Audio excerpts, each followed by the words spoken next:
Hello and welcome back to Moffett Field. Today I'm going to do a second video on Midway and cover a little bit of the gameplay itself in more detail and some of the scenarios we've encountered in terms of options and what makes the game fun. Turn 1 is an abbreviated turn. Planes are already in the air on their way to Midway. The Japanese ships are already on the board. The American carrier task forces have not come on the board yet. They will come in as reinforcements up here in these American marked spaces. So on turn 1, instead of putting all 10 of these command tokens in the cup for a draw, they will all be put in eventually, but at first just 4 are put in, 2 Japanese and 2 American command tokens. What isn't done on the first turn is the command operations. So one doesn't set the carrier status, one doesn't spot aircraft, land aircraft. There's no searching on turn 1. It goes pretty much straight to move and combat. When the Japanese pull their command tokens, typically the Japanese will complete this task force's flight to Midway. They have 1 remaining fuel. Once they get to Midway, there's a decision to be made. I guess there's 3 decisions. One could attack the airbase, which seems the most typical choice. That could garner up to 5 victory points and decrease flights from Midway to 1 airplane. One could attack the anti-aircraft, the 6 anti-aircraft that are sitting there.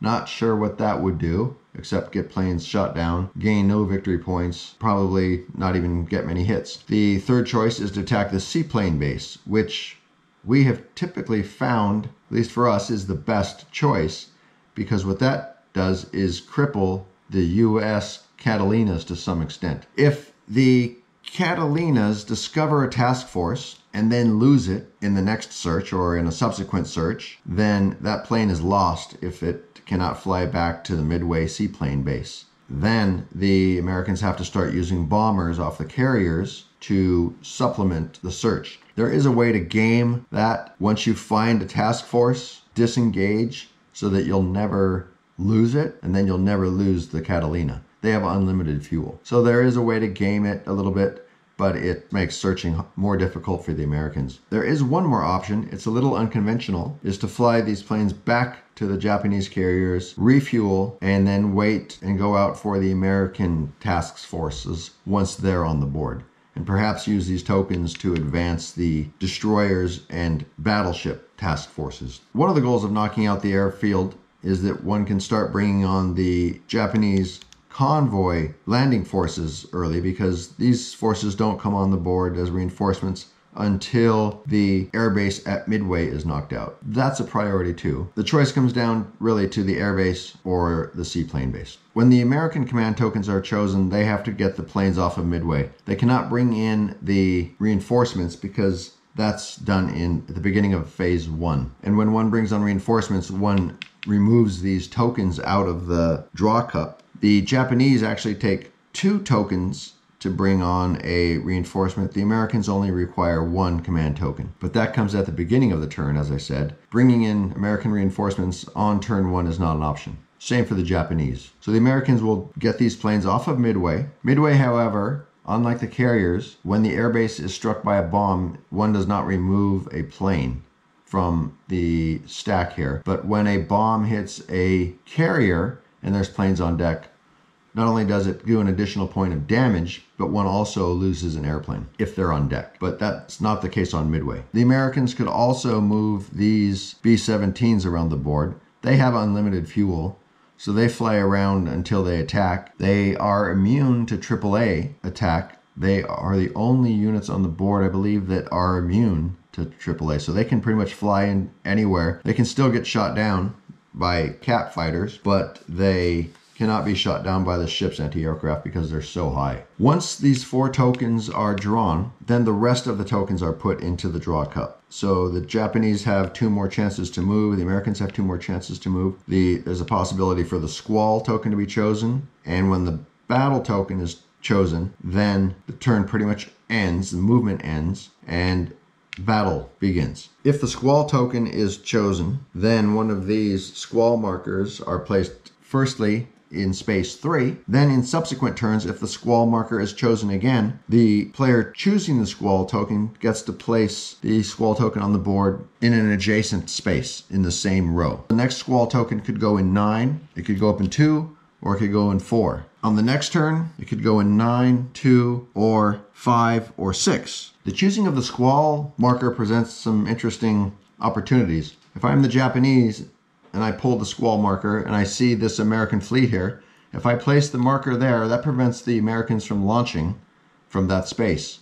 So they would have to move over here to 7 or 17 in order to launch planes that they have ready. Same goes for the Japanese. The Americans could prevent a launch by placing the squall token in the space where their carriers are. It can also be a great opportunity to hide. So if I know there's planes coming in to 17, or if the Japanese move their ships into that space and there's going to be combat, I could move my fleet into a squall to prevent combat, because combat cannot occur in a squall. That can be very handy, because if you are about to be attacked, one could just move the fleet into the squall. These planes have the option of following the fleet. If they do, they can't attack anyway because the fleet is in a squall. So that's one scenario where a squall can help. Same for the boats. Same if there's a sea battle that's going to happen. This U.S. fleet could move anywhere. They could move here, here, here, and avoid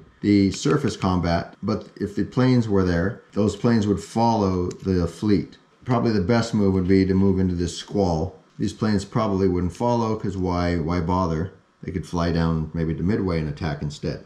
So that's an example of how a squall can be useful.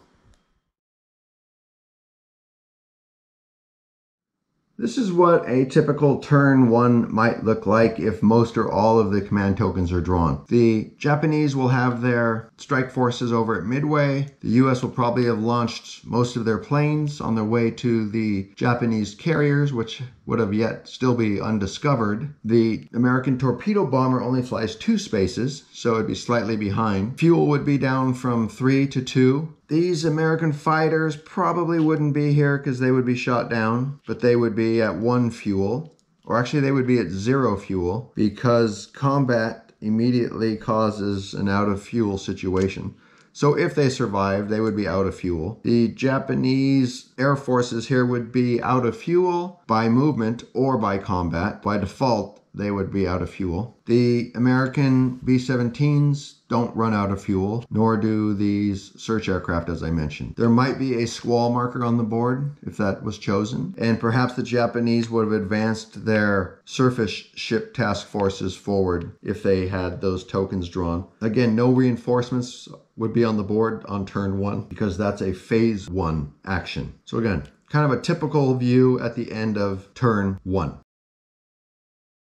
Let's take a look at what a turn 2 might look like. This, of course, is just an example. Try to keep all the turn phases in order and apply them all. The Japanese would have bombed, let's say, the air base at Midway, inflicting 4 hits, not quite knocking it out. That'd be 1 short. And they would probably take some casualties here. We'll take 4 planes off. It could be fighters, bombers. That would be a player's choice. And also the other choice is which carrier to take the planes from. Would be better to spread the pain out a little bit and have each carrier take a hit, or start depleting 1 carrier altogether. I somewhat lean towards depleting 1 carrier altogether so that one could even retreat into a squall and hide it there so it doesn't get damaged. But that also might prevent launching and recovering on the same turn if 1 carrier is trying to do multiple things, which it really can't. And the Americans, let's say they probably lost these 2 fighters on Midway.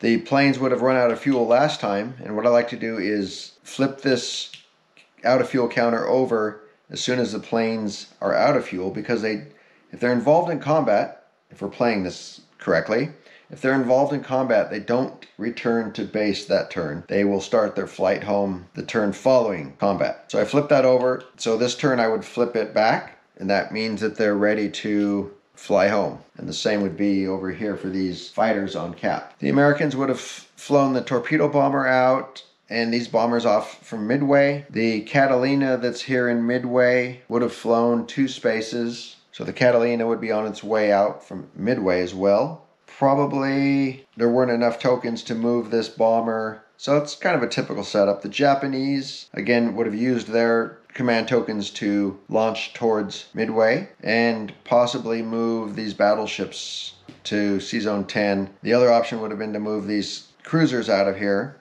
out of C-Zone 37, to make room for reinforcements. But again, there's a lot of choices. This is just one possible scenario. Check for victory points is the phase 1.1. Let's say the Japanese got 4 victory points. Determine command tokens. So this is where the Americans and Japanese decide if they want to bring in reinforcements.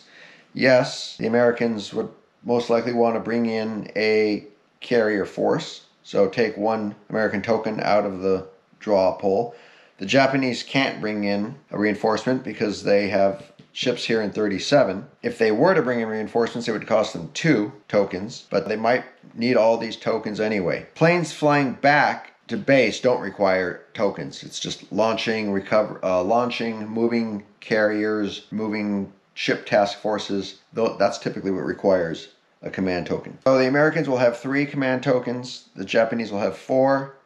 And then there's the battle token, which kind of ends the turn, and the squall token. The next phase is to determine reinforcements. The Americans took a token out, so they will bring in the Enterprise, and the Enterprise could come into any of these spaces with the American roundel. So there's 1, 2, 3, 4, 5 spaces it could come into. If one puts it up here in the top space, there's a little risk of running into a squall sooner. Putting it closer to the Japanese may or may not be beneficial. So again, there's 5 spaces here to put the Enterprise. It would also come in hidden. These Japanese patrol planes also would have moved forward last turn, and this one probably would have come to there. Forgot to move those. So that's determined reinforcements. This reinforcement comes in a maneuver mode. I don't think that can be changed the first turn. Not exactly sure on that, but we played that it's in maneuver mode the turn that it comes on. I'd have to check the rules on that. That was determined reinforcements. 1.4 set carrier op status. So that's whether to put the carrier in launch, recover, or maneuver mode.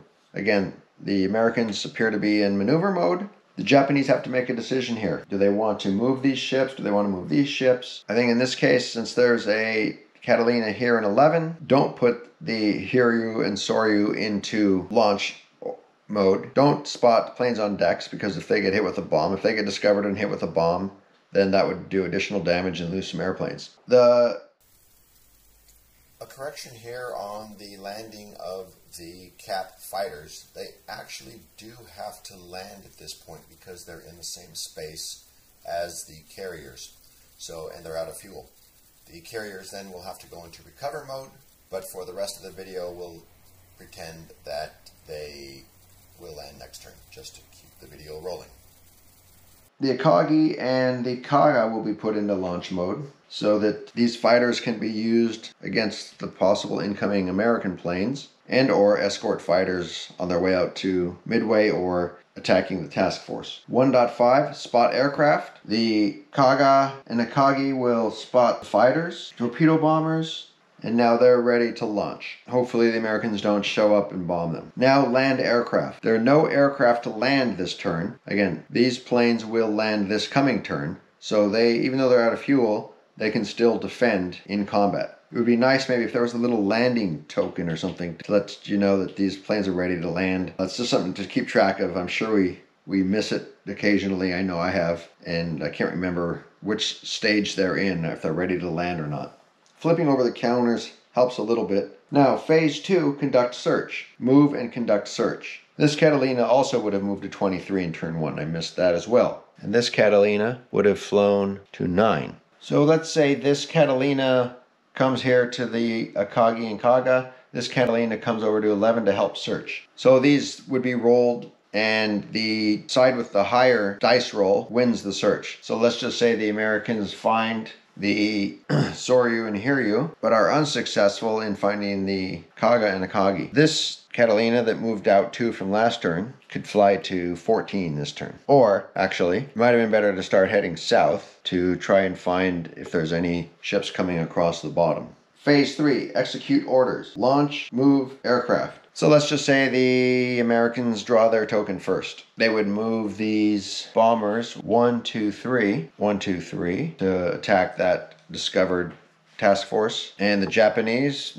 let's say they pull next. They could launch these fighters into the same space and perhaps launch these bombers towards Midway, unescorted, little bit of a risk. And let's say the Japanese pull another token, they would probably want to get these task force moving towards Midway, and help clear up this C Zone 37 space. If the Americans pull another counter, they could move this torpedo bomber 2 more. 1, 2. Again, just a theoretical scenario here to show some of the movement and gameplay and go through the phases. Okay, and let's also say this weather token gets pulled again in the process. The Americans would be able to place it because the Japanese pull first. So I incorrectly spoke earlier about where squall tokens can go.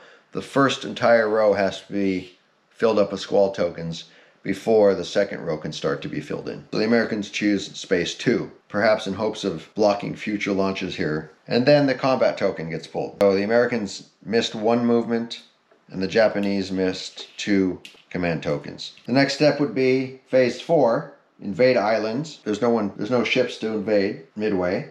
Perform cap intercepts. So that's what these fighters are doing. And resolve attacks. So let's say the Americans lose their B-26 flying through all the cap and the fighters. They lose another 2 bombers. So they would get into the carrier space with 3 bombers. And let's say they're lucky enough to score 1 hit out of those 3.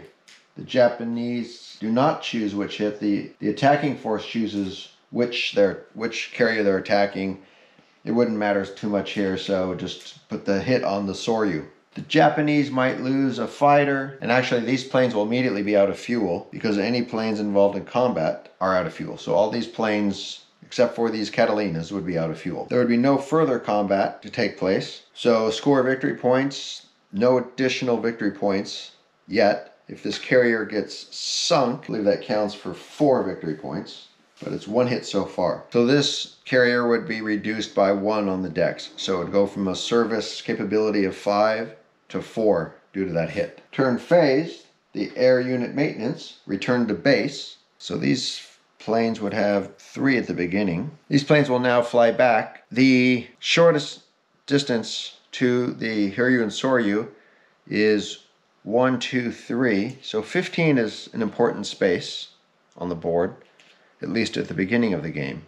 The fastest route to the Kaga and Akagi, I think there's 2 different ways. It could be 1, 2, 3, 1, 2, 3, or 1, 2, 3, 1, 2, 3. So it could either land in 15 as well or take a separate route. I'm going to fly the Kaga and Akagi south in a different. I don't know if there's an exact advantage to doing that or disadvantage. If they get attacked, I guess there's fewer fighters, but it would also require a separate command token and separate force. So maybe it's better to split them up. Something to think about. Burn fuel. So these 3s from this turn would go to 2. This 2 here would go to a 1. These are already all out of fuel because of the... I'm going to flip this over because then I know that they burned out this turn.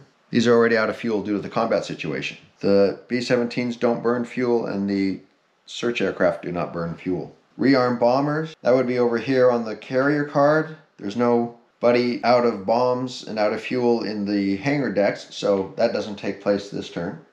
Clear the decks. They're already clear. And end the turn. So in the next turn, turn 3, the Kage and Kaga would probably have to go into recover mode. So during the status phase now, they would go into recover mode. At least the Kaga would, because of this fighter, return to base in turn 2, and now it needs to land in turn 3.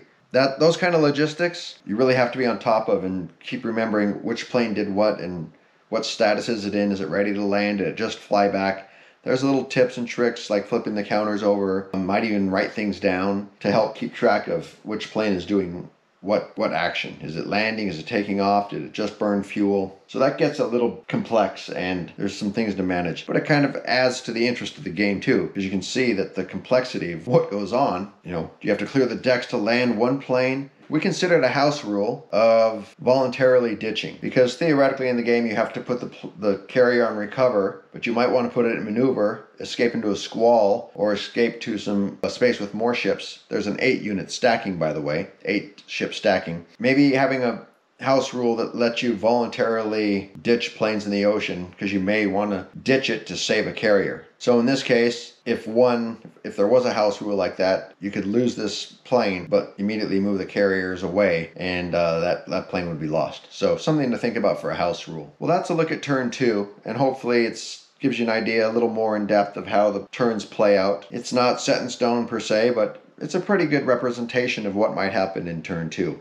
in terms of the options that are available. And hopefully it gives you some idea about the complexity of the gameplay and the options and the thought process and the logistics of the game and what can go wrong and what goes right. Thanks for watching. Take care.